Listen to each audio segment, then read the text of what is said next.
Welcome to Plumbing Around, sponsored by Temecula and Nelson. I'm Scott Thornton, and today I'm here with one of the most energizing, fun people to talk with, Colton Telford.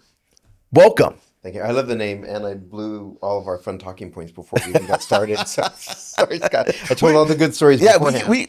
We'll talk about your harrowing life experience a little bit. Later. So you're a true entrepreneur, I would say. Would you say serial? To some respect, yeah. I've kind of done both. It's kind of been a blessing. I started in the corporate world very young because I had to. I was just supporting a very young family. But I come from an entrepreneurial past as far as family-wise on my mom's side, my grandfather. So he was a brilliant entrepreneur in El Paso, Texas. Interesting story. He was flying one of two planes that got off the ground during Pearl Harbor. And then moved to El Paso, started a business, became a very successful entrepreneur there. I didn't get any lessons from that. I think it's just ingrained because It's in the DNA. Yeah, I didn't know him, and my mom, they had a falling out, so I actually grew up insanely poor. My mom had left and lived in her car for a while. So all that said, there was a DNA of entrepreneurialism. His son, my uncle, who I knew briefly, opened up like a haute couture store, like Paris fashion in El Paso, Texas. Okay. And it was massive. So he retired like to South Padre at 45. So I knew there was a vein there, but I started actually in the corporate world. So JP Morgan Chase. And Doesn't get more corporate than that. but I started at the ground level on the phones, answering calls for people's credit cards. Yeah. But it was just an entry level thing. And then I ended up working up really quickly to work for the CEO of the credit card division. And so I cut my teeth there, and then major medical device companies, and then Washington Mutual Bank. I was there for a while. So I started there, but somewhere around 2008, I was leading worship at a church, a famous pastor in San Antonio. His name is Max Lucado. He writes a lot of books, and I was leading worship. I played drums for 40 plus years now. That's lifesaver for me, and what I probably do best. And a couple of the gentlemen there in the congregation, it was like a 20,000 person mega church because Max is who he is. A couple gentlemen there approached me after service and asked me if I'd come in and help them run this startup. I had never been in a startup before, had zero idea about running a startup, and they is a medical dental startup, and they're like, if it involves electricity on any level, it's yours. The medical dental side is ours. So that was 2008. So I cut my teeth there, and then that just kind of lit a passion. So actually, what's interesting is I've held a corporate career, even with all my startups, all the way up until 3 months ago. Yeah. So like I kept the best of both worlds. So serial entrepreneur, yes, but I've got this like background of like corporate experience that has helped me immensely too. So Well, let me ask you about that then real quick. Mhm. Up until 3 months ago, how's that feel? Like you left the safety net. Yep. You're out there now, man. You clenched up a little bit, or how you feeling about it? No, you know what? I would have left it probably I would have left it probably a lot sooner. But spouses tend to want a little more security before you dive off the edge. I'm pretty I'm risk averse, but I'm also when I see a path, I'll jump off the mountain head first. And so I'm glad I didn't. It gave us a bit more runway for the startup. But when it was time, I was ready. I was like, oh my God, to just be able to focus on one thing Yeah. per day and not have to task switch. Well, you were working how many hours a day? You were burning it at both ends. Yeah. I mean, it's, the blessing of having, I talked about going into the corporate world young. I had my son young and then my daughter young. So I was a very young dad, and there's all the troubles and tribulations that come without having a career, and managing money and all that as a young couple. Especially, we both came out of extreme poverty, so there was no safety net. Um, so you go from that, and it's hard, but the backside blessing is my kids are grown. So by the time I really got on this track with Oili, and it started kind of, and what the kind of time and dedication I needed to put into it, I could do that because I wasn't taking care of kids. I wasn't like taking something away from somebody. So Right. the working 12 to 14 hours a day, was, and the ironic thing is, you would have thought that once I dropped the day job, that the hours would have shrunk. No, it just gave more bandwidth to now just fill it in with oily stuff. So the amount of hours per day is still about the same. We finished up last night, and I'm not proud of this, but we finished up last night at 10:30. So Well, yeah. I guess you could say, right, if it's a passion, it's really not working, even though it is. I never used to believe that Yeah. until now. Yeah. I always thought like I've never been one of those people that I always thought it was a sign of not managing your business well, or just, that they're in Western culture, we're taught to, if you're not, getting up at 3 a.m. and going to the gym like Mark Wahlberg, or you're not, you're just not working hard enough if you're not putting in 80 hours a day. And I never believed that. I think that there was a work-life balance that was important, just spiritually, mentally, Mm-hmm. all that. But the difference is now having something that I am like, what I do every day is not work. I mean, it's hard, but it's not work. I mean, this is my whole mindset has shifted. Like I didn't say I put it was up last night till 10:30 because it's like, oh, let me impress you at all the hard work. It's like I had to tear myself at 10:30 away because I'm like, well, I need to get up tomorrow and be of some use to some people because there's just so much to do and I'm passionate about getting it done. And so it's been a definite change of mindset. Yeah. That's interesting. Because, yeah, I've never had this is my passion, whatever, right? Me neither, It's not a like job this. Yeah. or this, Yep. Um, so you mentioned Oili. Mhm. That's your company. Explain Oili. What is that? The easiest way to explain Oili is we're like a Instacart for oil changes. Mm. So that is it. It is a F1 pit crew style pit crew meets a Michelin star restaurant coming to wherever you're at to do what we call an oily, which is full synthetic oil and filter change, topping up of all your fluids, airing up your tires, checking your blinkers, like literally like a pit crew coming to check on your car. We just focus on oil changes primarily with the ancillary services for a reason. And we do that for $99 flat rate. Done in 15 minutes every time. You can be parked in any parking lot at a restaurant anywhere. It takes about less than a minute to book through the app, and so it's a pretty amazing experience. So explain how that works, right? So someone they're stuck at work, or they want to get their wife or their husband or whatever, somebody an oil change. How do they go about using Oily? So it's super simple. You download the app. It like I said, there's a strategy on removing every bit of friction within the app so that it's kind of like how casinos operate. There's never any right turns. You never want people making the more decisions people have to make, the more likely they are to abandon. And so we've made the app as frictionless and as simple as possible to where you put in your phone number, you instantly get a text to log into your account. You're in your account. You scan your VIN, which that's going away in the future. In the future, we're about a couple months away from going VINless. So you'll just have to put your make, model, and year of car. Okay. You put in your car, your address, your payment method.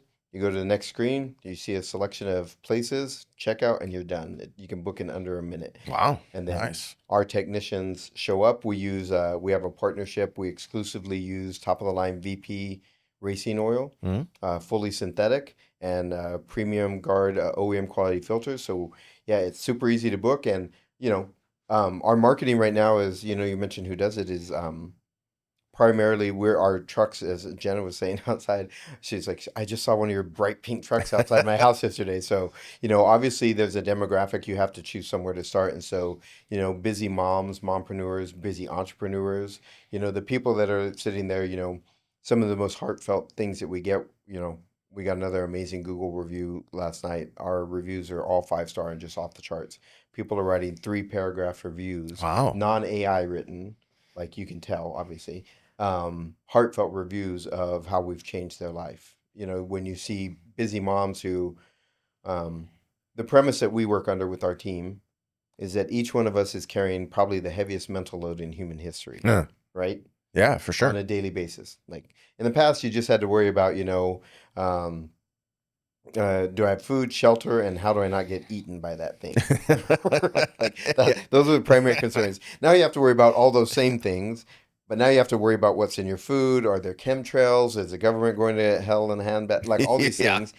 And then people have to worry about getting their kids to all their stuff. And on top of that, everybody's had that experience of when that oil maintenance light comes on, there's a whole different level of stress it kicks you up into. Because people know you can't that's the one thing you can't let go on your car. You can let the brakes go, they'll just get squeaky. You cannot change the transmission fluid, but your oil change, and that gets to I how it learned that started. the hard way. You do that, yeah. Oh, so we probably have about same as origin a teenager, story. yeah. Yep. That's what gave me the idea for this.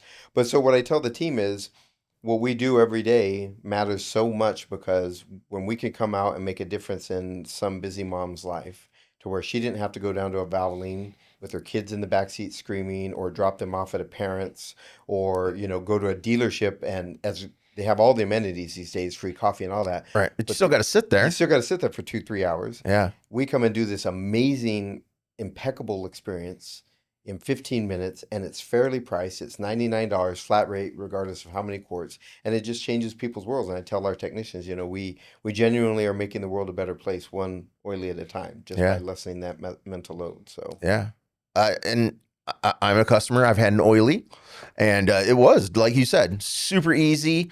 They showed up, and 15 minutes later, they're like, thanks, see you later, taking off. And there's a little thing of candy in my car. And so it was awesome.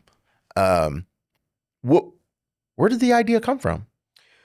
So I share this story because I shared it with our new technicians we had a couple of days ago. I usually relate this story when I pitch, because we've raised a decent amount of capital. And when I've done a lot of pitching to VCs and investors over the past couple of years, like how I must have pitched 1,000 times now, like literally. And I always started off with, I asked people if they've ever seen the movie The Sandlot. Okay. And have you killing me, Smalls? Yeah.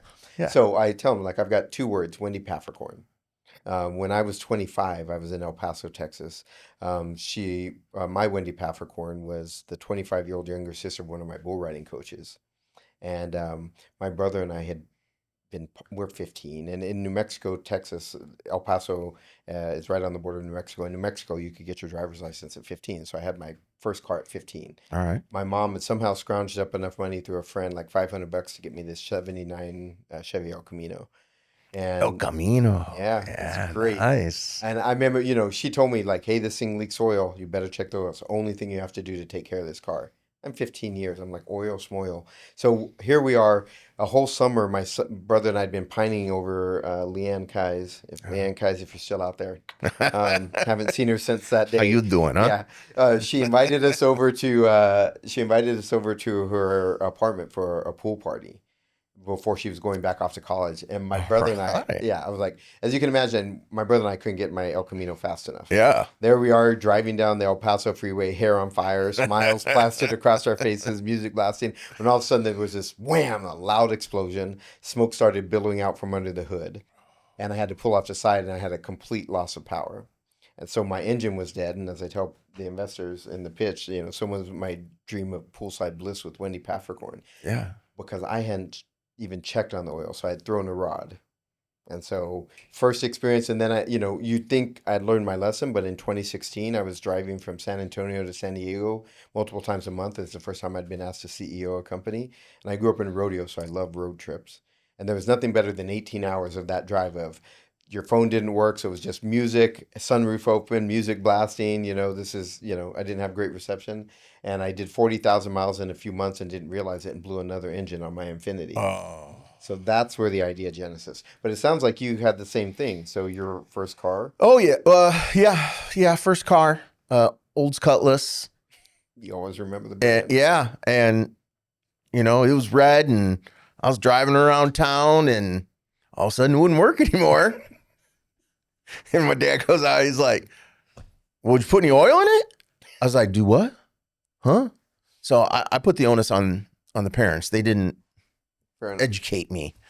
But yeah, I was a dumbass, and we just pulled an engine, and we just pulled a stat the other day that 67 million Americans are behind on their oil changes. And wow. The damage they're doing to their car that they don't realize, even if they don't blow an engine, just the damage to the internal operations of the wear and tear by not having clean oil in there is pretty remarkable. Yeah. So did they get you another car? Well, yeah, I got another car somehow. I don't remember what it was or how it happened, but I got a Toyota Corona Deluxe after Deluxe. that. Yeah. So Well, not only did I lose Winnie Yeah. Paffercorn, but I was Oh, back to a mountain bike for the next 2 years. oh. So it was the worst false start of all time. It's like, oh, freedom, freedom from my shitty trailer in pardon my language, Yeah. in Yeah. West Texas into like a car and I could go places to I'm back on my mountain bike again. Yeah. Yeah. Well, I got to tell you, you've used a sentence that I've never heard before. My bull riding coach. Hmm. So I'm already excited about this. Oh. So I mean, that's a first for me. Thank you. Oh, well, thank you. Donnie Kai's. So if anybody's ever seen the movie 8 Seconds, the Lambert family and Tuff Hedeman and some famous bull riders, um, my we don't have to get in the backstory of the hellaciousness of my upbringing. I did grow up in El Paso, Texas, although I was born in Casas Grandes, Mexico, in a Mormon colony down there. Okay. Um, and so my mom was escaping my dad because he was a bit of a drunken, not a bit, but a massive drunken abuser in every imaginable fashion. So she escaped across back to El Paso where she had grown up. Um, and I was here, so very poor. We'd come over, nobody questioned because of skin color. So I was actually illegally here Mm. from Mexico till I was 10. So I'm your illegal immigrant from Mexico, just All don't right. look like it. Well, So I have a green card. American dream. Yep. But the man she met when she came over was my stepfather. He was ironically in a wheelchair because he'd broken his back in rodeo. Oh, wow. Yeah, and so, but my mom was always fascinated with horses, and that was her passion. So she became a horse trainer at the racetrack in El Paso, Texas, and he um, had coached some very famous bull riders like Tuff Hedeman and all that. So he knew that world really well. And so when I was like 6, 7, 8, he was like, one day Donnie Kai's the coach. Had a rodeo bag of his bull riding equipment, and my brother and I had to race. My younger brother and I had to race to it, and whoever got it was going to get it. Mm. Had I known now then what I know now, I would have let my brother win. I didn't realize that Because man, it hurt. that was going to obligate me to getting on bulls. So you start on steers, then you go to bulls, but it was it was something that I ended up growing up and spending the next part of my life until about 14, 15 in rodeo. So I roped, I team roped, I bulldogged all the things, but the main thing that he had me do was bull riding. And you know, you look back on it now and I wouldn't change it, but at the time it was absolutely petrifying.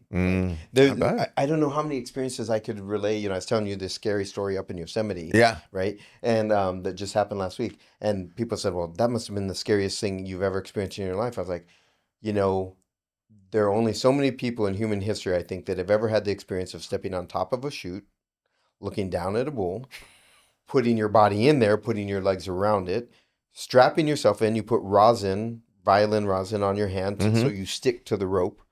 And then you wrap the rope around your hand. So you are like literally committing yourself to this act of And suicide. they're And they are huge. huge. And while they're doing that, they're banging your legs into the side. So you're getting beat up.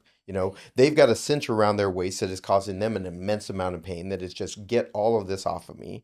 So you've got this pissed off, angry 5,000 pound thing, and you're committing to. And so literally every time I would step over and look down on that chute and go, and the worst, most terrifying part is you have to tacitly agree to the suicide mission you're about to go on because they don't open that gate until you do Oh, this. okay. Like you have to go, Well, I'm ready, let it go, here we go.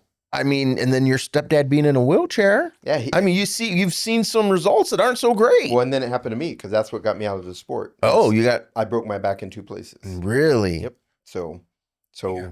fortunately not enough to paralyze me. Yeah, still. But I was supposed to have them fused. I didn't because I was too young. They wouldn't fuse them until I was 18. But yeah, it was like I couldn't play football or anything like that because they're like one wrong hit on these 2 broken vertebrae and you could be paralyzed for life. You So have a very interesting life, well, Colton. it's been crazy. And that's just part of it. So. Yeah. So how long has Oili been around? So like I said, I destroyed that car in 2016. I was living in Texas. I moved up to the Portland, Oregon area with my now ex-wife, fantastic human. Mm-hmm. We were married for 25 years. She grew up in just a shitty trailer down the street from me. But we moved up to Portland, Oregon to kind of get a fresh start on the marriage. It ended up not working.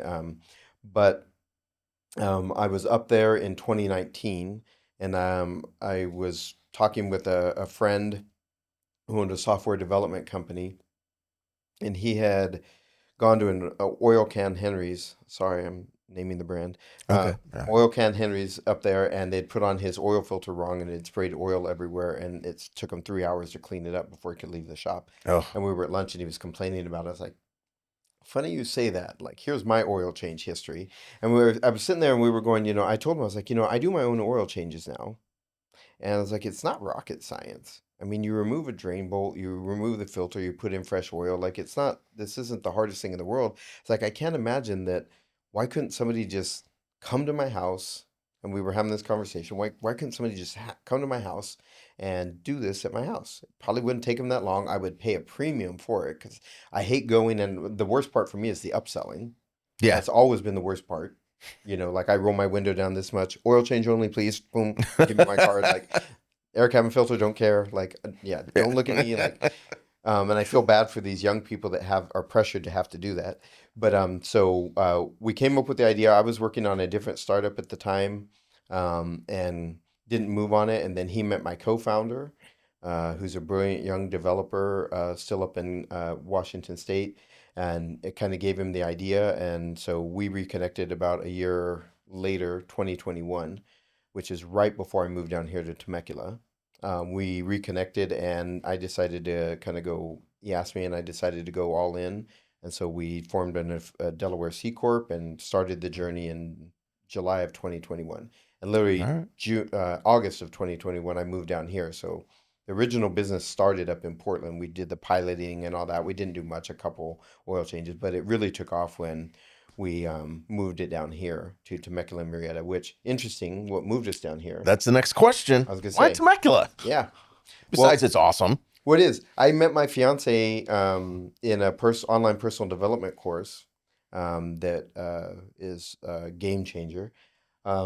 And it's called Landmark, and we Okay. did the forum together. And turned out that she lived down here. I thought she lived in Oregon. I was in Texas taking it virtually. She was in Oregon with her family taking it virtually. So I'm like, oh, we had this amazing connection. I'm like, I'm gonna get back to Oregon. We're gonna like, cool. And she's like, oh no, I live in Temecula, California. And I'm like, Temecula who? Yeah.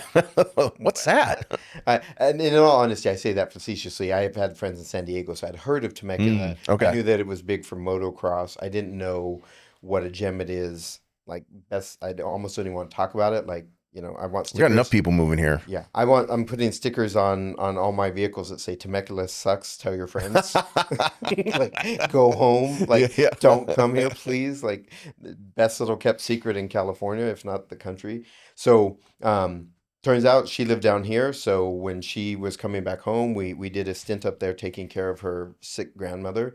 And so I was like, screw it. I'm like, I used to close up my condo. Is the first time I'd lived alone in my whole life. So Mm. I used to close up my condo and travel to Florida for months on end, working with a partner down there. And so I was like, cool, I'll just get rid of this condo and move to Temecula. All right.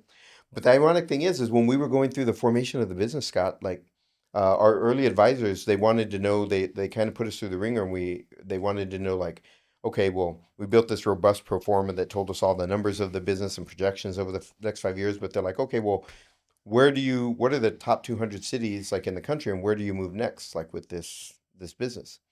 And the craziest thing is I put together all this data as pre-chat GPT, and this crazy stat came out. Such a God thing. Like, absolutely. There's God's hand has been moving in my life in the craziest ways since the inception. In whatever version you get to God, the Right. Christian God, the connection to source, like it's all the same thing.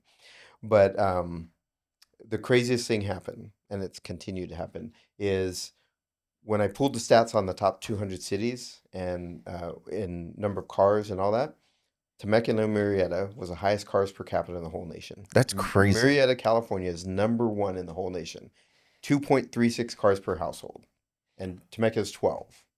Yeah. And you That's probably feel crazy. it. You drive through Oh any yeah. neighborhood, and every house has three cars in front of it. We're a commuter city. Everybody works in LA and San Diego, and then comes to Pendleton, right? And then Yeah. comes home here.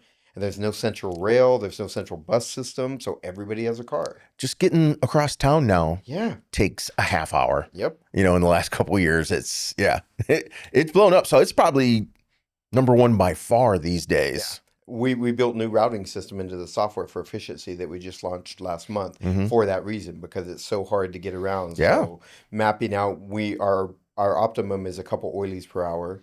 So making sure that our drive time is no more than 15 minutes and making the trucks do that. But yeah, it was pretty remarkable that it was like the second I saw that stat. Serendipity. Yeah. I was like, we shut down operations or the beta testing up in Oregon, and we moved everything down here, and it's just skyrocketed ever since. Yeah. Yeah. So it's kind of a family affair then, Oili. Oh yeah. Because Amber. Yeah, your fiance, My Amber. fiance. She is our chief operating officer, so Yeah. she's the number 2 in command. And as I tell people, she's not our chief operating officer because of nepotism, because she's my fiance. She's my fiance because she's the kind of human that could be a chief operating officer or CEO. Yeah. She's the woman that when I met her, I literally, Scott, we had a deep connection in our landmark forum and kind of knew that this was going to be it. And I had to look myself in the mirror one day when I was still up there, and I was like, okay, Colton, if you pursue this woman, you're going to have to up your level on everything. I'm going to have to level up. I am going to have to level up. This woman will not stand for any sort of blowing any engines. Nonsense. This woman has standards. She's got a vision. She's a powerhouse. Nice. And it has proven to be, and we were talking about leaving my day job. She just left her day job 3 weeks ago. So now she is, which was a huge leap for her. She'd been there 18 years. Wow. And so she is fully oily all the time now. Well, it's got to speak to the faith that you have in each other, the faith you have in your company, and Oh, well. Yeah. The faith obviously I don't want to, the faith in each other is a given. I mean, this is, going to be my forever person. Yeah. It's only really my second, third serious relationship ever. So I'm pretty loyal. But there's never been any question from the second the idea of Oili came up. It was such a no brainer. And I knew the size of the market. I knew the problem, it's one of those things. It feels like to me, the best ideas of the past 20 years have been the simplest. Like, if you think about it, I have a car and you need a ride. I have a spare bedroom in my house and you need a place to stay. They're not hard to explain. They're just and that was it. It was everybody has to get their oil changed, and the current experience sucks. Yeah. And there's no way around it. Even at the best places, at the places that are really good at it, it sucks. And so once I saw the vision for this, it was never designed. It was never, just thinking about the faith in what we were doing. It was never designed to be a local business. From day one, this was this will be the next on the scale of Airbnb or Uber. So you're going global. Absolutely. All right. And we are well on that path. Yeah. So. Yeah. Well, and from the day I met you, I can say that your enthusiasm and I don't want to say blind faith, but the undying belief in this is the deal. It's whatever has been remarkable. And I think it draws people to you. And I mean, that's what immediately I was like, I believe in this guy. So yeah, that's nice. But that being said, speak to the resilience it takes. Well, I was going to say, as you were saying that, and thank you. It's a compliment. I don't take it lightly. The greatest gift, I shared it with our text the other day. I don't tend to go into it in public anymore, in depth. But besides what happened with my dad and growing up in abject poverty, there were times when my mom would disappear for weeks on end, and we were scrounging for food in a trailer with holes in the floor and cats living in there too, literally a mobile home in West Texas. And then, it was from frying pan into fire with my stepdad, because, people are complicated, and it kind of gets to the heart of this, the level of physical abuse, and then there was a ton of sexual stuff that went on in the family. It was like growing up in the Hunger Games with him. But at the same time, I learned the most valuable life lessons from that man that I could have ever learned. Manners, respect, hard work, things that what you end up realizing is that people are complicated. Yeah. People aren't black and white. And it'd be very easy to go back and say my dad was a monster, my stepdad was a monster, the things that I had to witness that didn't even come out till therapy a few years ago, um, that have, you could easily go back and go, what pieces of crap. And ironically, at the same time, I have not been a perfect human. The reason why my marriage fell apart was because early on, the playing out of that trauma, I did things in there that I would, if I told you about, you'd be like, well, what a POS, right? And so being on the opposite side and seeing that you can be a complicated human and think yourself a good human and still do bad things, I look back on it now, and to your point about resilience and how it affects business, is that I look back on all of that and it was literally no matter what version of how you believe we got here, I believe we choose our journey. And I believe that, you know, God in infinite wisdom doesn't see things looks at it from the end and sees the whole journey where we can only see what's right in front of us. And so at the time, you look at these things and go, oh, I'm so traumatized and I could live in my trauma and I let it overtake me for a lot of years of all these things that happened to me. And now, um, like I wouldn't trade, oh my God, Scott, you couldn't give me enough money. Mm. You couldn't give me enough money. You couldn't give me enough experiences or people in the world or fame to trade every single thing I've been through. Because to your point, I'm sorry, I get very emotional about Yeah, this. no, it's Um, the greatest gift in the world I think anybody can ever get to is truly knowing who they are. hmm And when you truly know who you are, as above, so below. I think we're all modeling out the bigger model of what God is and who God is when you truly get to know yourself and what you're capable of, both good and bad, you truly get to know the divine. And when you truly get to know that, as I share with our text, when you truly know who you are and what you can do and what you can accomplish and get through, you become truly unfuckwithable.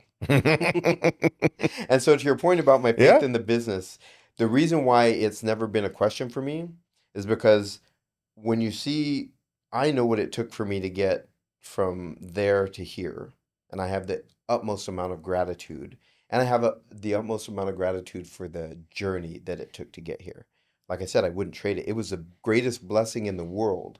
Was I won't name some of the things, but Right. all those things I look back and I'm like, thank you, and thank you from a spiritual sense, me being part of the divine God for knowing that I was strong enough to get through it. Because that It was the was the greatest, forge, right? yeah, it was the greatest compliment God could have ever given me is I'm going to give you the toughest journey you could possibly imagine Mm. because I think you're strong enough to get through it. And I think you're going to come out the other side. And the whole point of even doing this, I don't care about fame. I don't care about people knowing my name. I genuinely don't. It doesn't move me. It doesn't excite me. I'm quite opposite. I'm quite the introvert.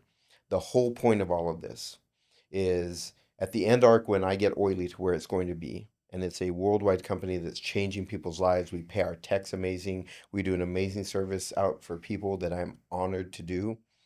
Um, it will be the bookend on this story of that I went from here to here, and it's not about me. It is not about me. It's your connection to God and Source. And it will be the bookend on this story that I will be able to sit in places like this, and maybe one person out there. It's weird. I posted this thing by Chris Cornell yesterday.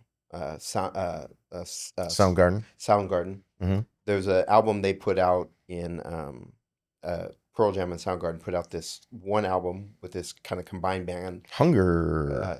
Yeah, Hunger Strike. Yeah. Yeah, so it was Temple of the Dog, Yeah. right?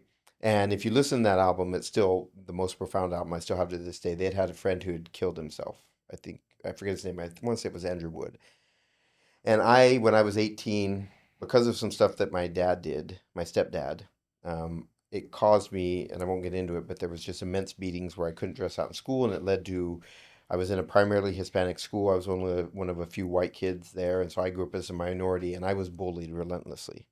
And so by my senior year, it got to the point where I was like, one, fuck God, like what God could ever Mm. start somebody off that has a good heart and put them in this situation. And I was like, I'm done here. And pardon the cussing, but I'm like, I'm done here. And so I drank a bunch of acid, a bunch of Tylenol combined with it and tried to kill myself. Mm. And my sister had a fast car. Thank God she found me, got me to the hospital, got my stomach pumped. Um, but then a few weeks later, Um, I will just get in. There was a sexual assault, not of my consent, that was basically roofied, and I got into a really dark place again because it's just a few weeks after I tried to kill myself. Yeah. And why it gets back to Temple of Dog is I was sitting there in front of and it was a CD. I was sitting there in front of my stereo. I don't think I've told this story more than 5 times in my life, so I don't know why I'm telling it now. I appreciate it. I was sitting there in front of my stereo, tears streaming down my face, trying to find any reason not to do it again. And the song I posted yesterday on my stories, nobody will ever know, but it's called Times of Trouble. And I just put that song on receipt because it says, "Don't try and do it. Don't try and kill your time." Mm. And that was the only thing that stopped me because I would have succeeded the second time. And I look back on it now and I look back on that song, and the only reason I bring up any of this heavy stuff is, one person out there sits there, and one person out there, if in that moment it makes a difference to share any of this so that they go, you know what? Maybe there's something to getting through to the other side of this, Yeah. whatever it is. Because if that guy can go from all this, and then that guy can have a multi-billion-dollar company impacting the world and all that, like it's the whole point of recording this or even sharing the story, is the only reason is so that hopefully it maybe impacts one other person's life. Yeah. That is my life mission. Oili's the way we get there. We get to provide a surface, but my life mission is to take the divine lessons that I was trusted with of all the abuse and all that took to get me here, is to take and turn that around and share it with anybody. And if it affects one person's life, then everything I've been through will be through it. Been a success. Yeah, Yeah. without question. Yeah. Sorry to get so dark and That's all emotional right. there. No, I'm going to give you a hug, man. Oh. As I'm crying now. Yeah, thank you, sir. Buddy. Oh, I appreciate you. So, all that said, when you come through all of that, Closer. yeah, oh, sorry. Yeah. So all that said, David, you can splice that. All that said, when you find out how unfuckwittable you are, and you find out, like, and by all means, let me just put the caveat in. I haven't even had it half as bad as half the people out there. I still live in the greatest country in the world. Even some of the poorest among us are in the top 1% of standard of living in the entire world. So Yeah. mine is just a little thing. There are people going through so much more in this world that is Well, heinous. and it's not worth a comparison, but I hear what you're saying, It's all right? relative, right? Yeah. Pain is pain. Yeah. But when you learn, you come through all that and you get to a place of, after my divorce, I didn't get the younger girlfriend. Well, I didn't get her until 5 years later, and that's my fiance. But I didn't go out and buy the Porsche.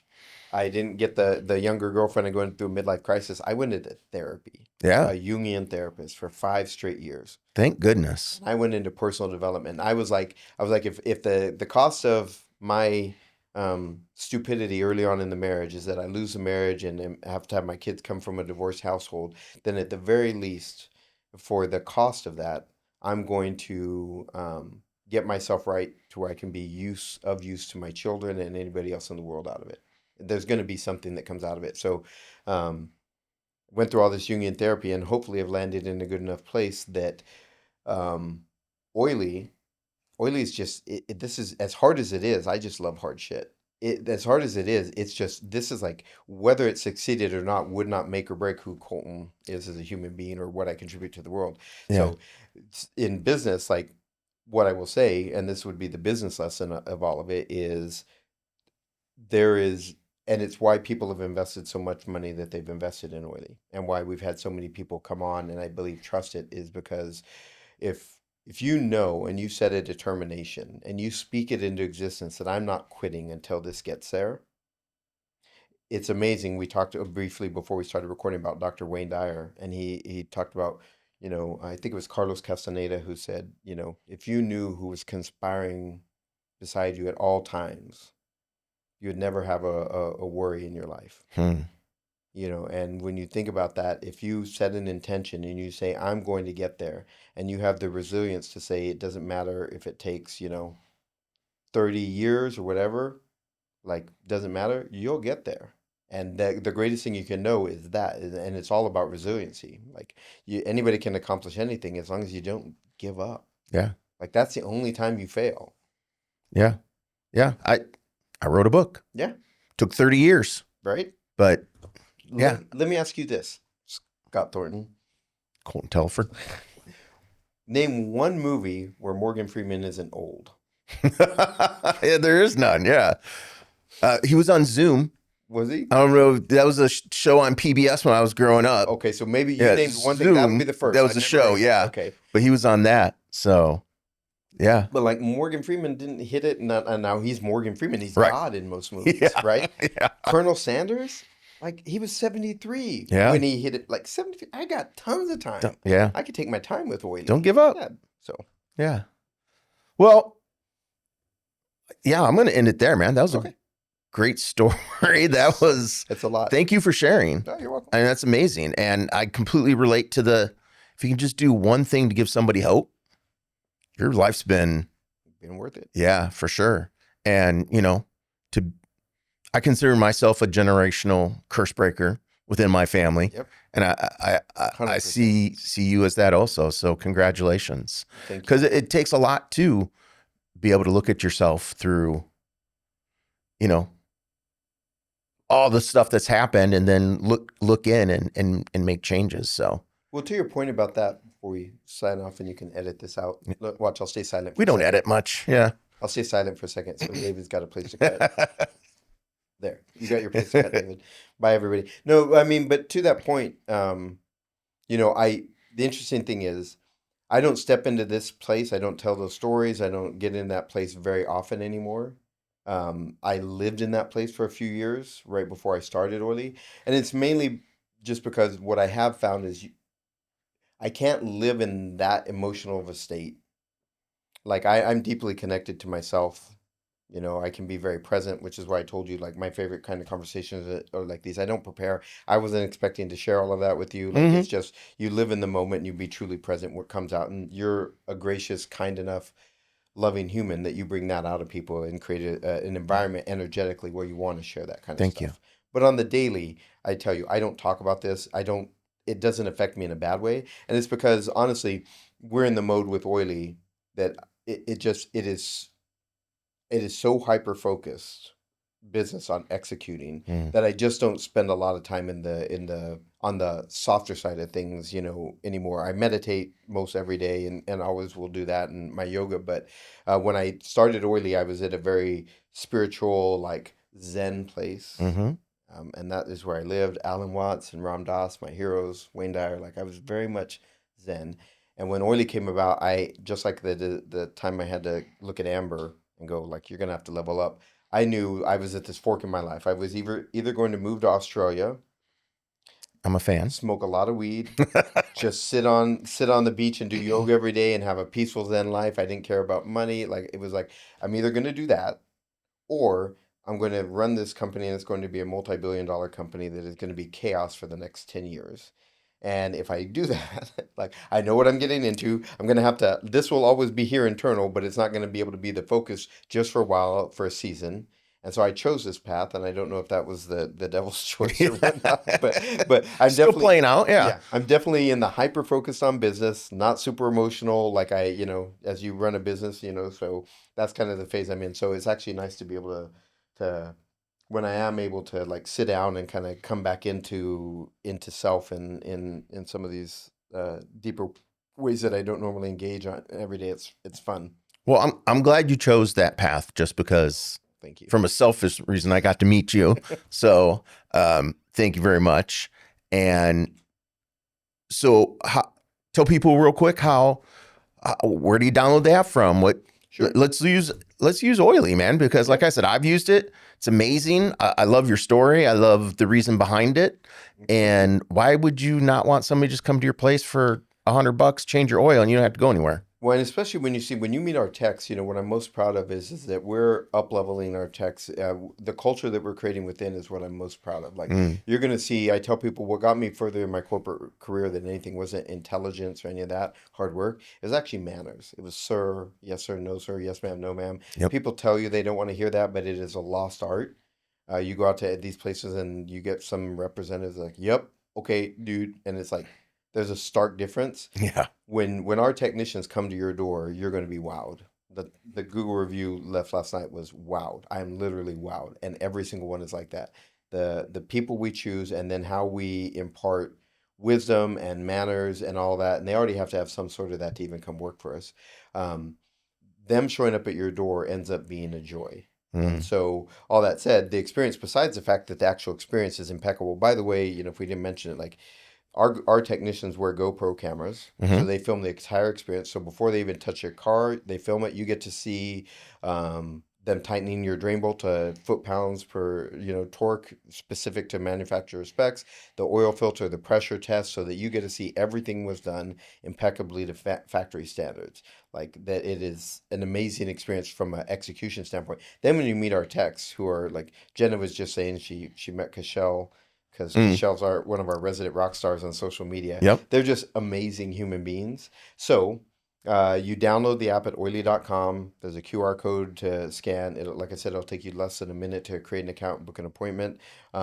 We just this week launched our next gen vehicle with 4 new technicians. In a month, we're launching 4 more new technicians. We're figuring out some routing efficiencies for here. And in 5 months, we're launching Irvine, California as our second Wow. city. And after we launch Irvine, we will be launching close to 20 to 30 hubs a year, if not more, the following year. So the following year, we're not to give too much of our roadmap away, but we are going to be blitzkrieging, and we've got the capital and the investment and all that to line Nice. that up. So we've been really blessed in the fundraising side too. So we've got some operational capital to execute on this plan. So yeah, oili.com, oili.app on Instagram. We're battling with Meta to get our Oili just at Oili account Hmm. through some trademark issues. So we're letting the attorneys handle that. But for right now, it's still oili.app on the Instagrams. So Nice. Well, thank you for coming on. yep, Thank you for being so open. you're welcome. I love it. And in my industry, water always wins. Let's make sure oil always wins and give Oily a I try. know the fun promo of oil and water and how Yeah. we actually make it mix, Yeah. right? So That's it. Thank you. thanks.